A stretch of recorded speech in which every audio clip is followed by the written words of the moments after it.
Hey everybody, I'm here to show you some new pens from Parker. Now before you tune me out, just know Parker's not that bad. Everybody has like this stigma about Parker for some reason. But honestly, I think Parker is a bit underrated, just like Waterman.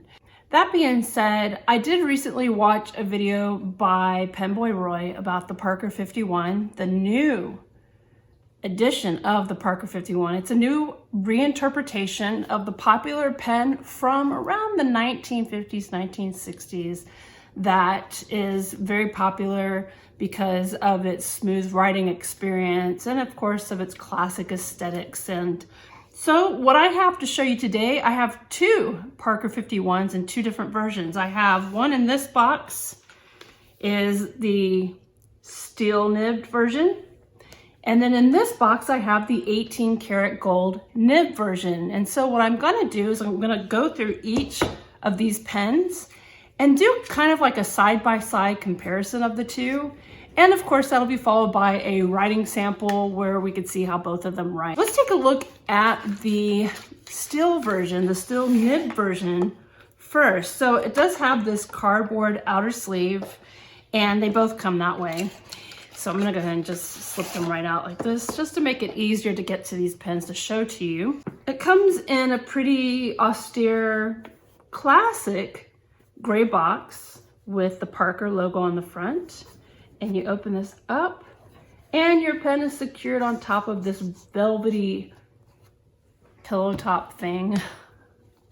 So let me take the pen out and underneath here, and this is something that Roy pointed out is you take out this false bottom, all that's included is a cartridge, no paperwork, nothing about information about the pen. I mean, I think it would have been really nice because you have this area right here, and I've gotten other Parkers that have some type of literature included.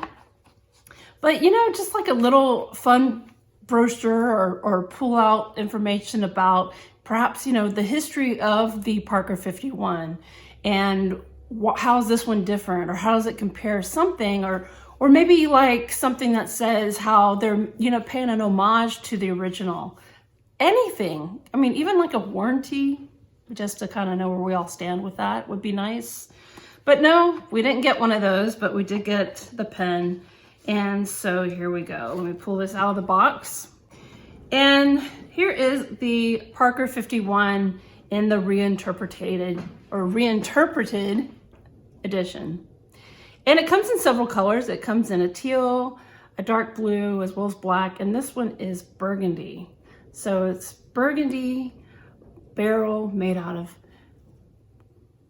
precious resin. So precious. Precious resin, whatever that even means. Basically, it's fancy plastic. All right, so it has a metal cap with the classic Parker Arrow clip, which is springy. It'll work. And on the clip, or on the cap right here on the bottom band, it says Parker and then France. So it is made in France. And so let's go ahead and pull this cap off. Oh no, it doesn't pull off. There's one of the differences between the 51 and the reinterpretation. The original pen, this would pull off. The cap would just pull right off. This one screws on. I don't know why they changed that. I think if it would have pulled off, I think it would have been much better. But perhaps they were worried that, you know, this cap would pull off by accident. I don't know. I don't know what they were thinking about that. So it does have a threaded cap. So here is the pen in all of its burgundy glory. And does it post? Yes, it does post. And it makes actually a nice size pen when it's posted. When it's unposted, it's a little short. That's all right. It's very light. So I kind of feel like when it's posted, it gives it a little more weight. That makes the pen feel a bit better. It's more balanced this way. But I do like when it's posted that you do have this silver ring there, and I believe it's probably to balance the design between the metal cap and this area right here. So that way, they probably felt that without something here, it might look too plain. That's the only reasoning I can come up with for it. There's one thing that Roy he was not happy with, and it's also the same type of thing that I don't get happy with, and I already know this, but the Parker 51 reinterpretation does not come with a converter. And that's a bit disappointing in my opinion. For a pen that sells for about $87, that's $87.20 over at Pen Chalet, I kind of think for that amount of money, it should come with a converter. I mean, Conklin pens cost less than that and they come with their own converter. So there's other pens out there doing it. I mean, and how expensive is a converter really? So I was prepared for this. I was prepared, and I went to Amazon and I ordered my converter. So you can get this at Amazon for like $10. I'm sure that Pen Chalet also carries Parker converters as well. I just think that's unfortunate that it does not come with a converter, and it should. Let's see if I can get this open without having to get the scissors out, without breaking a nail. Oh, I think I can actually. I have breached the plastic. It is breached, and now I've got my converter. Bam! And Parker converters. I don't know what the deal is with the Parker converters, but they're like so tough to turn. They're like not easy to turn. I mean, it's like, we don't want you to get any ink in there. So I'm gonna go ahead and show you what it looks like with the converter, where it's supposed to go. Voila. Yay. So I'm gonna leave that in there so when I do the re-unboxing before the writing portion, you could see that in there. But just note, no, the Parker 51, the new Parker 51 does not come with a converter. So if you do plan on buying this pen, be sure to order the converter with it. The next pen I'm going to show you is the Parker 51 Deluxe. The resin on it is even more precious. Comes in the same type of box as the steel nib, as the steel nibbed version. So open it up and you've got your pen and a single cartridge. No literature. Oh, my bad. Sorry, I didn't look under this before, but with the Deluxe, you get not one cartridge, you get 2 cartridges. One in black, one in blue. Well, they went all out for this one. Okay, so the Parker Deluxe. You know, I'm holding the Parker Deluxe in my hand after just holding the steel nib version or the regular 51. And there's a little more weight to this one, which is really interesting.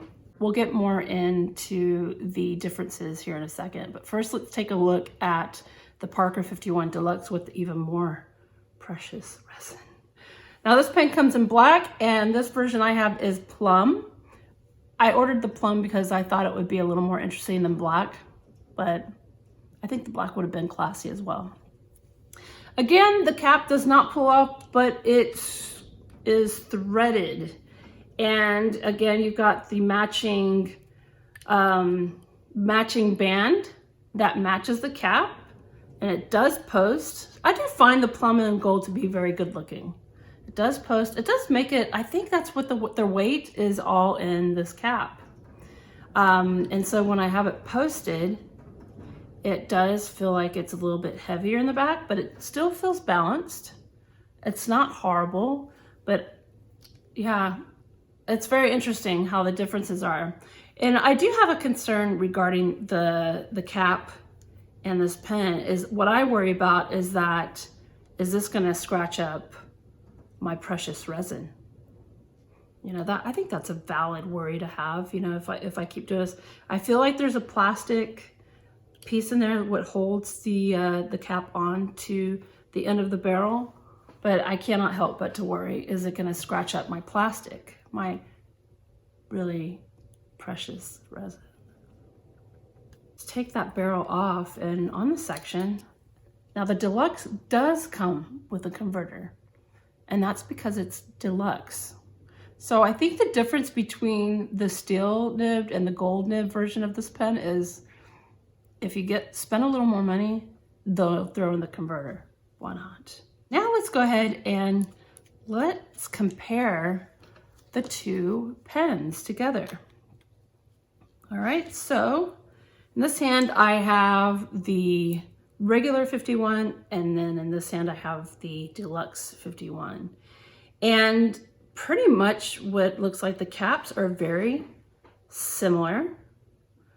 This version has more of a brushed stainless steel look to it, while this one has more of a pinstriped texture to it. Both have the Parker clips, and I didn't check this one, but the Parker clip is good. So the colors are somewhat similar. At the bottom here, we've got, this is the burgundy and then plum. So this is more purple, this one's more red. I mean, in a way they are sort of similar, but I find the colors to be kind of pretty actually. All right, let me take these caps off and let's take a closer look at the hooded nib. So they both have hooded nib. This one has a hooded steel nib, and this one has a hooded 18 karat gold nib. They're both medium, so that should be kind of an interesting experience to see how both medium nibs write, the steel version or the gold version. And I think it'll be a nice comparison, but basically these are, in my opinion, they're identical barrels and sections. The only difference is you got a brushed metal silver trim silver trim ring here and a gold one here. So they're pretty similar, and they do have their subtle differences. The only thing that is going to really tell these pens apart is the writing experience. Now regarding the steel nib, Roy did say something. How did he word it? It was so funny. It had me laughing. Was the steel nib is the okayest writing experience. So if you're looking for a pen with an okay writing experience, go with the steel. But then SBRE Brown's version for the Deluxe, it actually looked like a pretty smooth writer. So it's kind of interesting to say. Now, I think the one thing that will tell the difference also for you, the end user, for these two pens is the difference in cost. The steel version, and these are both available at Pen Chalet, but the steel version is $87.20.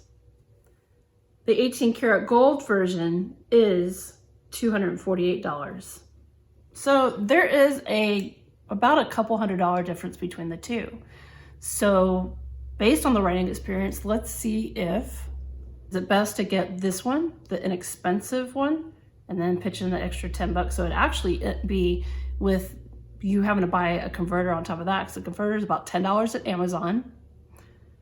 So the pen actually ends up costing you close to $100, $97.20. So is it worth the extra $148 for the gold nib? So we're gonna find that out.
Thank you for joining me for this look at the new reinterpretations of the Parker 51.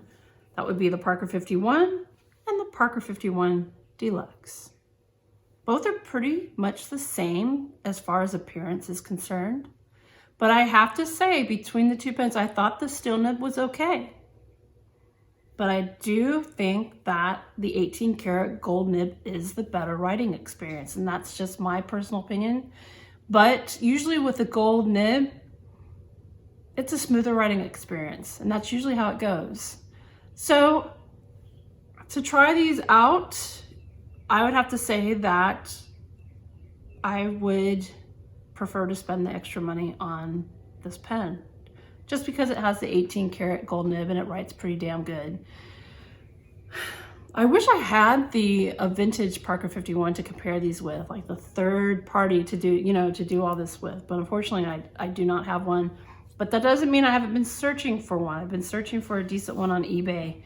And Parker, was it Peyton Street Pens? They usually have lots of good vintage pens that have been restored on their website. Yeah, my vote is for the more expensive pen, but I do have expensive taste, so yeah, whatever. But I didn't think this was horrible. It's not horrible. So, and I like the way they both look. So I guess in the end, the choice is yours. If this is a pen that appeals to you, do you go for the steel nib and then buy the converter separate for about $100? Or do you go for the $248 pen that has the converter included? I'd have to say go for it based on the pen budget that you've got available. This was kind of a tough one. Well, I guess that's all I have. Thank you for tuning in, and I hope that by watching this video, you might have learned something new about the new Parker 51 pens, whether you love them or hate them. Yep, well, that's how the ink flows.